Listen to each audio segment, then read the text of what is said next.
Bihar assembly ఎన్నికల్లో Bharatiya Janata party అందుకున్న ఘన విజయం సందర్భంగా వేములవాడ పట్టణ బీజేపీ శ్రేణులు హర్షోత్సవాలతో వేడుకలు నిర్వహించారు. సీనియర్ నాయకుడు ప్రతాప రామకృష్ణ ఆధ్వర్యంలో జరిగిన ఈ సంబరాలు పట్టణంలో సందడి నింపాయి. అంబేద్కర్ విగ్రహం ఆవరణంలో పార్టీ కార్యకర్తలు టపాసులు కాల్చి విజయోత్సవాలు పంచుకున్నారు.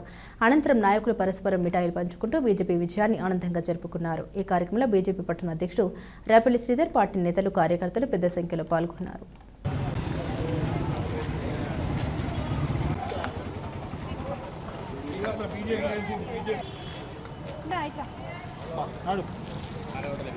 ఈరోజు బీహార్ ఎన్నికల ఫలితాల చూస్తున్నట్లయితే దాదాపు డబుల్ సెంచరీ దాటి ఎన్డీఏ ప్రభుత్వం నెలకొల్పడం జరిగింది. మరి దేశవ్యాప్తంగా కూడా నరేంద్ర మోడీ గారి నాయకత్వాన్ని స్వాగతిస్తున్న తరుణం. రానున్న ఎన్నికలు తెలంగాణ రాష్ట్రంలో స్థానిక సంస్థలు కావచ్చు, ఎమ్మెల్యే ఎన్నికలు కావచ్చు, ప్రజలందరూ కూడా బీజేపీకి పట్టం కట్టాలని కోరుకుంటున్నాం.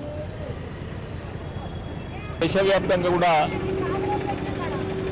నరేంద్ర మోడీ గారి గాలి కనిపిస్తుంది, హవా కనిపిస్తూ ఉంది.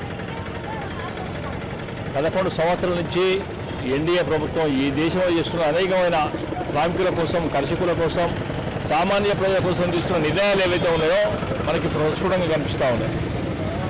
బీహార్ మీద అనేక తలకిందులు, అంచనాల తలకిందులేండి. ఏవైతే ఎగ్జిట్ పోల్స్ ఉన్నాయో వాటి అన్నింటికీ అతీతంగా కూడా ప్రజలు అక్కడ తీర్పిచ్చారు. అయినా కాంగ్రెస్ పార్టీకి బుద్ధి వస్తలేదు, వాళ్ళ తీరు మారతలేదు.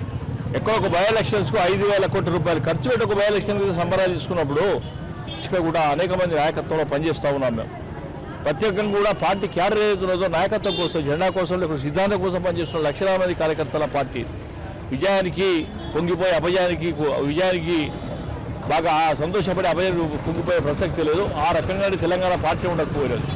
మరి నిజంగా కూడా రేపు జరిగే ఎన్నికల్లో కూడా ప్రజలు కూడా మాకు అవకాశం ఇస్తారని కోరుకుంటా ఉన్నాం. మరొక్కసారి కూడా నరేంద్ర మోడీ గారి నాయకత్వం అయితే ప్రబోధనాలు చూసుకోబోతుంది. ఈ హవా కూడా దాదాపు ఇంకా 15 సంవత్సరాలు లేకుండా తెలియజేస్తా ఉన్నాం. భారత్ మాతాకి జై.